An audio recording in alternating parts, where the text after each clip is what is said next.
everybody. Welcome to Dubs Talk Live, brought to you by FitAid. A 27-point win for the Warriors. They led by as much as 32 in this one, and this win means they have tied the series as it gets ready to move on to LA. Dalton Johnson, Kerith, Burke with you here.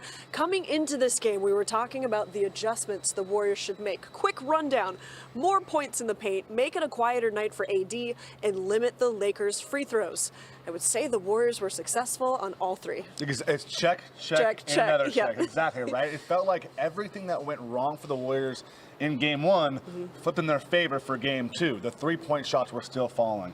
The turnovers continued to be limited, but they were the aggressors. They played with force. Those were the Warriors' buzzwords after that game one loss.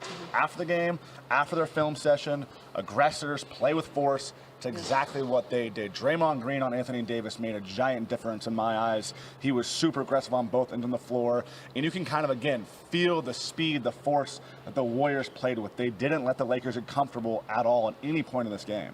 We will talk about Draymond later in the show. You got some great insights to how he was thinking heading into game two. We need to talk about Klay Thompson, but even before that, I know I'm bouncing around here, can we just take a moment to celebrate J. Michael Green in the starting lineup? This was an unexpected development. Steve Kerr telling us a little bit more about why it wasn't Kevon Looney. He said Looney got sick about 2 hours before tip-off. So the team had planned on playing J. Michael Green a little bit more, but suddenly it was a situation where he had to start. He told us post-game that he was on the training table when he found out, and he responded really well. Perfectly. Only his second start this entire season, but we saw what the value he brings in game one as far as stretching the floor a little bit, hit those 2 3-pointers in game one, try to get Anthony Davis, LeBron, Jared Vanderbilt, the big bodies away from the paint, right? And early on, JaMychal Green nails that corner 3-pointer, and he just kept going and going. 15 points in, I believe, 13 minutes. 15 points is his second highest total the entire season. So what a time for him to show up. This is the player that the Warriors expected when they signed him. A veteran who's been on the big stage before, who can show up when called upon, and he did exactly that. Steve Kerr and the rest of the coaching staff couldn't have asked for really anything more from JaMychal Green. I mean, he said post-game it's been a tough season for him. But this was an efficient night, 6 of 9. I was looking this up, Dalton. He had 5 DMPs to end the season, and then 4 DMPs against the Kings. He needs to play more against the Lakers. There's more of a role for him here, and he really showed up. Okay. Klay Thompson, speaking of guys who tend to show up, Klay, you know that he's excited to play the Lakers. He's showing that in his shot selection and also the way that he's playing to the crowd. Oh, man, he was a showman tonight. He had so much fun.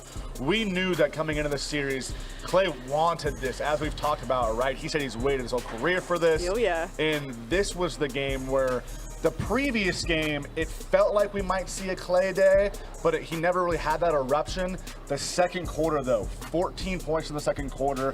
That second and third quarter is where everything changed for the Warriors, right? They outscored the Lakers 84-47 in the second and third quarters combined, a 37-point advantage. And this is the guy to thank, number one, for that. Look at that sweet, sweet shot from Klay Thompson in Chase Center. All of Dub Nation was on its feet for a Klay day tonight. So game one, he wasn't efficient, but Klay did have 6 3-pointers in game one, so maybe there was something percolating. And then he had 8 3-pointers in this game, 8 of 11 shooting. So 8 3-pointers is the most of any player in this postseason. Accomplishments for Klay Thompson. You know how much he wants this. He was at the podium, and I think we should listen to what Klay Thompson had to say after a really big night. Klay, Sunday in Sacramento, you talked about sort of the personal significance and emotion of this series for you. As she mentioned, you know, something you had dreamed about for a while, to play the Lakers in the playoffs.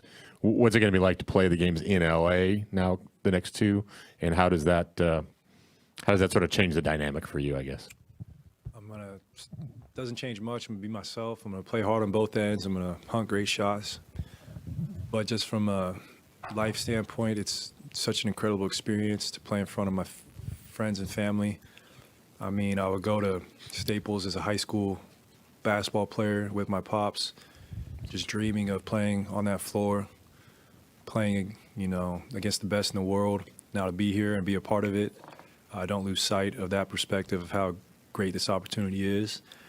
And I'm just, you know, excited to do it in a building where all my hoop dreams came about. So, you know, I have so much respect for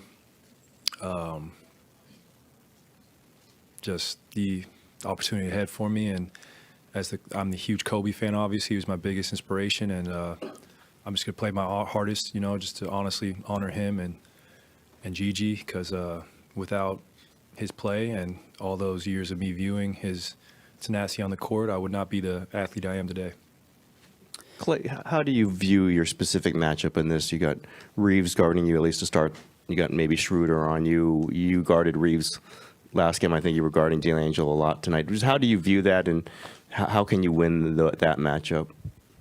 Well, all those guards you named are very good in the ball screen. They have great chemistry with AD, especially in the ball screen. And for me, I might not have the same quickness I once did in my 20s, but I could still use my size and defensive positioning to deter good looks for those guys. So it's just about sticking with the game plan and not getting caught up in the individual matchup. If you feel like you have a mismatch, you kind of overcompensate sometimes. For me, it's just about staying within the flow of the offense and hunting great shots. And when I do that, I have nights like this. Hey, Clay. Draymond Green a couple of minutes ago talked about being decisive more so in this game, certainly than game one.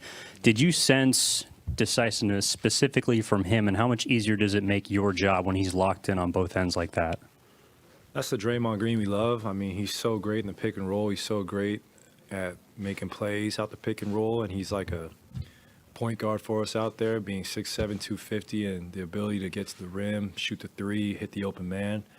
I can't name a lot of players who play like that. He's our Swiss Army knife, and when he's getting downhill and he's finishing at the rim and he's hitting the open man, like, we're at our best. So we'll look forward to this continued effort by Draymond, and just like Steph, we go as Dre goes.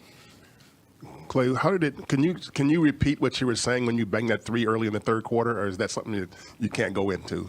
Wait, what's that? You were screaming after you banged that three. You were skipping. You were obviously in euphoria. Yeah. Do you know what you were even saying?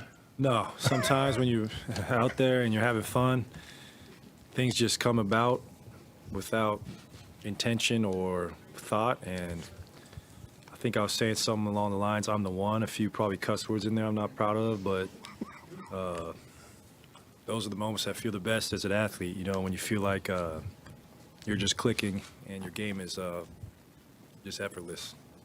Clay, Draymond spoke of playing with more force to kind of maybe take Anthony Davis out of his groove a little bit from game one. I mean, how much was that an emphasis to just at least make him alter what was working so well?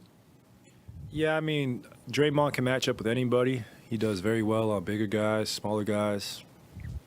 He has incredibly quick feet for his size and long arms, and he's just a pest, and we know how great AD is. He's one of the best in our game, so we're going to try and make it as tough on him as possible because we know how important he is to the Lakers winning games, and I thought Dre did an incredible job on him tonight.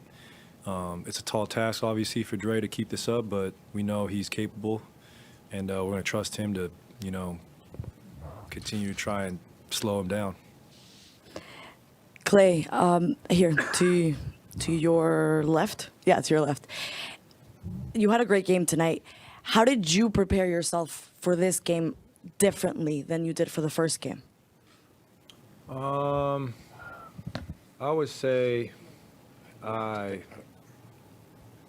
relaxed a little bit more. I was not happy with my game one performance. Shot the ball very inefficiently. Probably rushed some shots, and tonight I just let it come to me, and I was telling myself to stay patient, and it paid dividends. Clay, last time you were in LA for the playoff series, I think it was the Clippers in 19, when you took that dip in the ocean that you said rejuvenated you. Any similar plans? Well, if the weather is better, it's not so June gloomy, I'd love to go jump in, hopefully go down to Manhattan Beach or something and jump in by the pier.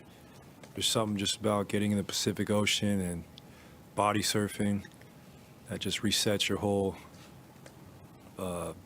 mental and your spiritual being, and I'm a true believer in the powers of the ocean and all her healing properties. Heads up. Here you go, Noah. Got your swim buoy? I love listening to Klay Thompson talk about the ocean. All of her healing powers. Oliver, he gets a little woo-woo with that. I wonder if he's a crystals guy or an astrology guy. I don't know. I don't know. But still, hearing Klay talk about his game tonight, love the question from Monty Poole. What were you saying to the crowd? And then basically Klay's like, I blacked out, I don't remember, or swear words that he can't say. Now, the Warriors needed a big game from Klay Thompson tonight because, again, the Lakers were swarming Steph Curry. That's going to be the case for every playoff game. When it comes to Steph tonight, by the way, he still arrived at 20 points being swarmed. I was looking down at the box score. I think it was in the third quarter. Steph was only 3 of 5. 5 shots for Steph. You're looking at some of the guys on the bench who are taking more shots. But if they're going to make it tough for Steph, do you like what else he did on the floor, or do you like what else the team did to sort of counteract the Lakers' approach? I love Steph Curry's game tonight. I mean, 20 points, 12 assists. So often we get caught up, and this is the greatest shooter of all time. This was just example number X about why he's more than just a shooter. He read the game perfectly tonight. There were times when it was AD, Vanderbilt, LeBron all on him, Austin Reeves trying to come up, D'Angelo Russell, whoever it might have been, double team, triple team. Nothing was forced from Steph Curry. It was really that 0.5 second basketball that Steve Kerr preaches all the time, where you're either figuring out, am I going to be an attacker or am I going to keep the ball moving? Steph Curry kept the ball moving. Sure, Klay Thompson had a big game, and he was a recipient of a lot of those passes and got the three-pointers going. But when you have 6 players that score in double figures, you're going to love that, right? So you shouldn't have to have a 50-point performance from Steph Curry to win every single night. I think this is something that the Warriors can feel even better about themselves. They know that Steph has that in his back pocket whenever he needs it. But for him to read the game how well he did tonight, that is a phenomenal performance in my eyes from Steph Curry. Oh yeah, the 12 assists are extremely important. This is Steph's ability to read the game, because a player with a little more ego could have said, like, guys, me. Easily. Me. But he read the game and saw where he's getting contributions from his teammates. He's like, okay, this will be my role tonight, knowing that he can go off at any time. All right, we promised you a Draymond Green conversation. What he did tonight was very important to the Warriors win.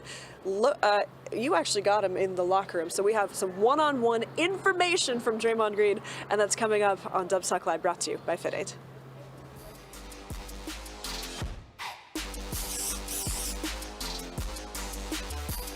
Dubs Talk Live is presented by Fit Aid Clean Energy and Sports Recovery, the energy drink for athletes. Fit Aid Energy is naturally sweetened with only 15 calories, no sucralose, no aspartame, and no compromises. I didn't know Warriors Talk was live with the YouTube chat. Hey everybody, we are back up on YouTube, and we have a comment that says, somebody didn't know that we were up live on YouTube. I've been missing out. Thank you for joining us. The playoffs is the perfect time for that. Love to see the regular names in here. Really appreciate everybody watching. The playoff squad has arrived. Tell me in the comments how you guys are feeling that the Warriors tied this series. It's a 1-1 series now.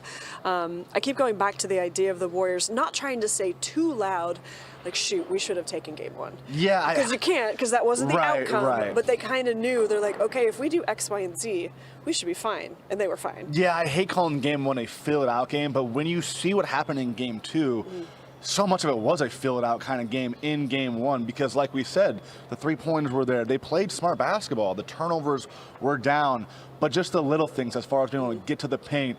You didn't have this giant free throw discrepancy this time. They were able to neutralize Anthony Davis. Early on, it was LeBron who was going off 14 points. He was suddenly a three-point shooter. Yeah, I mean, he was banking that deep one, 14 points in the first quarter, I believe.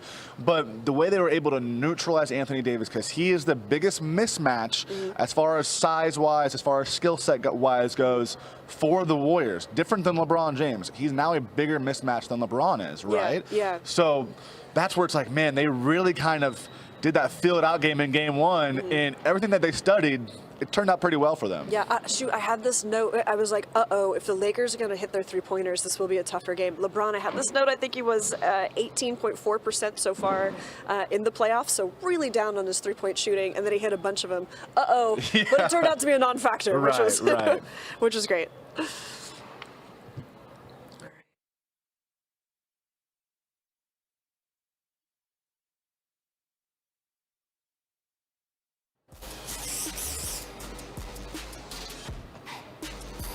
everybody, welcome back to Dubs Talk Live, brought to you by FitAid. Draymond Green was 1 assist shy of a triple-double, so 11, 11, and 9, but we would need to celebrate that. But really, I think where you see Draymond play the best is on the defensive end, especially when he has the task of guarding AD.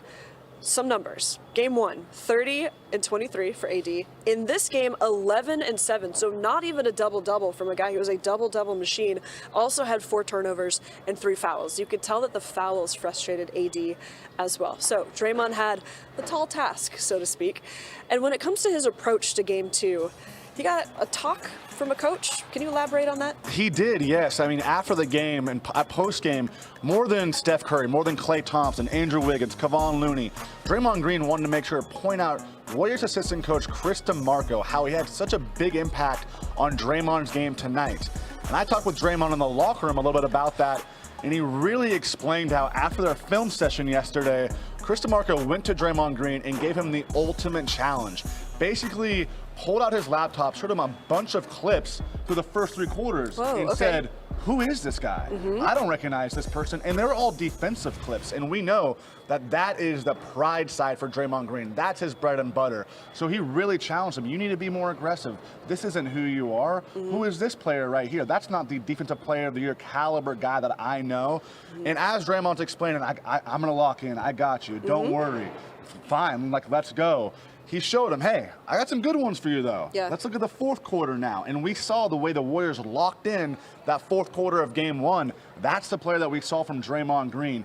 He's someone who responds to being challenged. Chris DeMarco was a D3 player down the road at Dominican in college, but he's a basketball junkie. He knows the game. He lives for this, right? And for Draymond to be challenged like that, he's going to respond to that every day. He doesn't want a passive coach by any means. Yeah. So Chris DeMarco, props to him. He gave Draymond Green the challenge, and Draymond Green rose to the occasion tonight. Yeah, occasionally someone needs to check Draymond. Chris DeMarco did that. And let's rewind back. So Dalton Johnson got Draymond one-on-one in the locker room with a story nobody else has, so please look for that story tomorrow. Steph Curry just sat down at the podium, and we should probably hear from him. Steph, it was kind of a peak point guard on-ball Steph tonight. Was that something you guys knew you wanted to do going in, or was it kind of just going with the ebbs and flows of the game early? There's a point of emphasis on trying to get the ball in my hands a little bit more to start, but the rest of it's just kind of read and react, taking what's there. They obviously had a game plan, and we tried to make adjustments, and I'm sure that'll continue throughout the rest of the series. And that's the beauty of what we can do, is playing a lot of different ways, trying to create good offense a lot of different ways, using gravity. But that was connected with our defense and the emphasis on not fouling, trying to make them earn, everything they got on that end of the floor. Obviously, Braun came out hot, hit some tough jumpers early, but we stuck with the game plan and played to our favor. You mentioned, using gravity. Just what does going small, having that extra floor spacing do for you guys, especially against a team with the Lakers' size? You got to give up something. It's hard to be everywhere. All of what's that movie or show that? Yeah, I think it's part of, again, how we're using our strengths to our advantage. Pick and roll. You got to give up something. So as long as we're decisive and the floor is spaced properly, you usually can find a good shot, and then you just got to knock them down. So Jermichael was huge coming in, being aggressive, being in the right spots. Obviously, Klay got going early. We found him in transition and in the half court. Draymond was amazing in the pocket. The Sacramento series, we found some success there, and then they tried to respond to that, and we figured that out. So I assume that'll happen with LA. Same kind of vibe, but we'll have an answer for all of it. Steph, obviously the last playoff win you guys had, you scored 50, and it was a big deal. But does the TCC in you like these type of wins where it's up and down the lineup? All these people contributing. You only take 12 shots. Do you get a special satisfaction out of that? I do, but I like to shoot too. So just finding ways to be impactful and be aggressive. And whatever's working, sticking with that until you have to do something different. So we're capable of playing a lot of different ways. I'm capable of playing a lot of different ways. As long as we're just creating open shots, no matter who's taking them. And obviously tonight I didn't have a lot of open ones for a reason, and make the right decision. The ball finds the right person, and good things happen. Steph, Draymond mentioned that Clay was particularly pissed off after last game. Did you see that? Do you get a feeling what that might mean? And do you? I know all playoff series are big, but obviously it's Lakers, it's a team he's not. None of you guys have played in the playoffs before, and he specifically hasn't played his childhood team. Do you sense some sort of added significance for him because it's the Lakers? Yeah, he talked about it before the series and how excited he was. I don't know whether he's pissed off at shots or the loss or both or all of it. He's a competitor, and he takes that stuff personally in terms of his performance and how he plays, and he's been that way his whole career. So whatever added fuel to the fire you need for him, whether that's the matchup itself or the personal history of fandom that he had, and now is a guy that's trying to chase his fifth championship. Like, all that stuff matters. We got to find motivation to keep the fuel going. So whatever motivates him, I love it. JaMychal mentioned the speech you gave before Game 7 helped kind of get him out of his feelings a little bit. Was that in some ways kind of the purpose of it? And just what did you think of what he's done in this series? We talk about it a lot in the sense of it's really difficult at times for a lot of guys to keep confidence in themselves, to trust that the work that you're putting in on a day-to-day basis to keep yourself ready and in shape and your skill set sharp, that it'll pay off, because you don't know when it's going to be. And historically with our team, around our core, we talked about it, there's guys that always find a way to step up at the right times. And, whether you need that reminder or just that message that it's gonna happen, I'm glad it worked, and I'm glad that he took it to heart. And it's a big part of who we are as a team and our identity and our culture. And like I said, it's just not, I know it's not easy. So credit to him to, staying ready, staying, sharp mentally, confident in himself to knock down those shots and take what the defense was giving him. And, that's him being professional and taking advantage of the opportunity. There you go. So Steph Curry reminding everybody he still likes to shoot, but as you kind of said, might not be necessary in every game. I love hearing him use the word gravity because we use it for him so much, and that's what we saw on the floor tonight, right? 20 points, 12 assists, super efficient from Steph Curry. Trust me, we're going to get another 30-point performance. He might flirt with 40, might flirt with 50. You never know. But the Warriors will take 20 and 12 from him any day because, like I said, 6 players in double figures, but also 8 players with 4 or more rebounds. That's what you want to see as well as far as this team effort, this collective effort. So when Steph Curry speaks, the Warriors listen, and we saw that these last few games as far as everybody buying in. Yeah, when the Lakers are trying to squash the head of the snake and he still arrives at 20 and 12, the Warriors got to feel like they're in good shape. All right, when we come back on Dubstock Live, brought to you by FitAid, little bits and bobs, a few things to talk about, and one word, rest. That's coming up.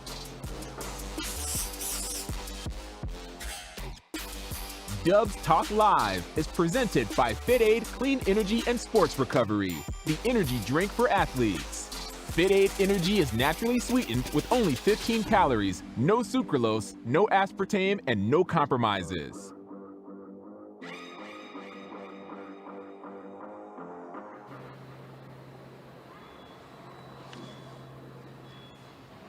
Okay. How long do we have? Less than 2, okay. All right, so I'm seeing some comments about Jonathan Kuminga. He was not a DMP, but his minutes came in garbage time. There's a comment that says maybe Steve Kerr doesn't trust him to play right now. Hey, I might say something a little bit unpopular, but when the Warriors arrive at a 30-point lead heading into the fourth quarter and they did it without Jonathan Kuminga, maybe you don't need him. And I'm not saying he's not athletic. I'm not saying he hasn't made contributions this season, but for whatever reason, if the coaches aren't playing him and they're still arriving at these very big wins, maybe you don't need him necessarily on the floor. Yeah, 100%. I mean, look, this was obviously a blowout win, but Jonathan Kuminga, he's obviously had less and less chances than he had in the regular season. We didn't expect that. Hasn't been great so far. The message is stay ready, and JaMychal Green has stepped up. Perfect example. And he's done his job. Yeah, perfect right? example. Someone who has stayed ready, who has done his job in his last two opportunities. These are the playoffs. Opportunities are going to be less and less and less. Unless you're Steph Curry, Klay Thompson, Draymond Green, and Andrew Wiggins, maybe Kevon Looney too, those are just going to dwindle down, and you just got to be ready to answer the call, whatever it might be. Yeah, and listen, in the last show, I was like, hey, I think one of the Game 2 adjustments is you play Jonathan Kuminga more. I expected it as well, for sure. But we were mistaken. And, okay. I don't know. There was a really good story about JK in the San Francisco Chronicle where he's saying, like, the sun will shine on me eventually. He does subscribe to that just got to stay ready mentality. And you made a good point when you see what JaMychal Green did tonight. 20 years old. Yeah. It's okay. 20 years old.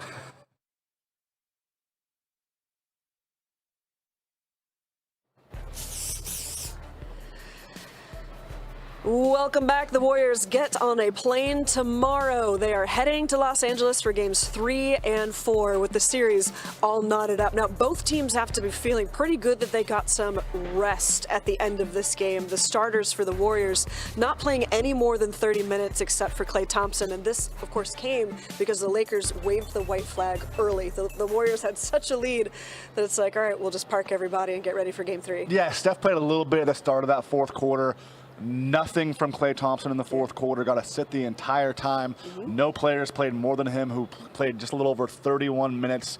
So to have Andrew Wiggins under 30 minutes, Steph Curry under 30 minutes, all of this, that's a giant advantage for the Warriors with this game day schedule that they're facing right now as the series goes back to Los Angeles. And of course, the Lakers would take the rest as well. When AD is playing 44 minutes, that is not ideal for him. The Lakers had to do that so they could win that game.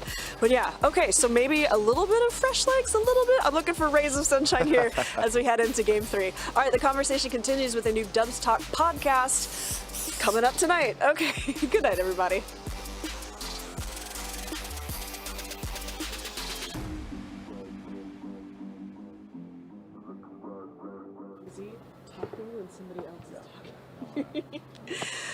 All right, everybody. I'm trying to go through the comments a little bit. How are you feeling?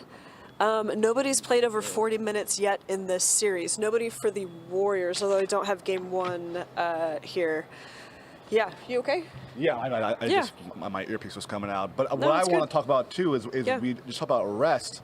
Let's talk about Anthony Davis from game 1, right? We knew that he can't probably sustain 43, 44 minutes. No. But in that first half, he scored 23 of his 30 points. He was, I believe, 9 for 10 in the first half. Okay. 2 for 11 in the second half. Are you talking about game 1? Game 1, Yeah, yes. So, okay. I mean, like, you saw, like, the Warriors' game plan as far as wearing him down. Oh, yeah. And the big question was, can he play this kind of minutes in game 2? No. In fact, that was so obvious, right? So, yeah, maybe the rest helps him as well. Yeah, of course. He got to sit a bunch. LeBron got to sit a bunch. The series is tied up. We go back. It's kind of a clean slate for both teams right now, right? Yeah. But that's just such an interesting in-series adjustment for both Steve Kerr and Darvin Ham. Yeah, there you go. Again, a double-double machine like AD was held to 11 and 7. Give Draymond a lot of credit that. But as Draymond would say, guarding AD is a team effort. Yes. So, yeah. All right, team effort. We're going to continue with the podcast. Go team. Thanks for tuning in. We'll be back. What day is it today? Please help me. It's Thursday. It's Thursday. Okay, Thursday. we'll see you this weekend on Saturday. Yes. What is time, Dalton? Okay. Bye, everyone.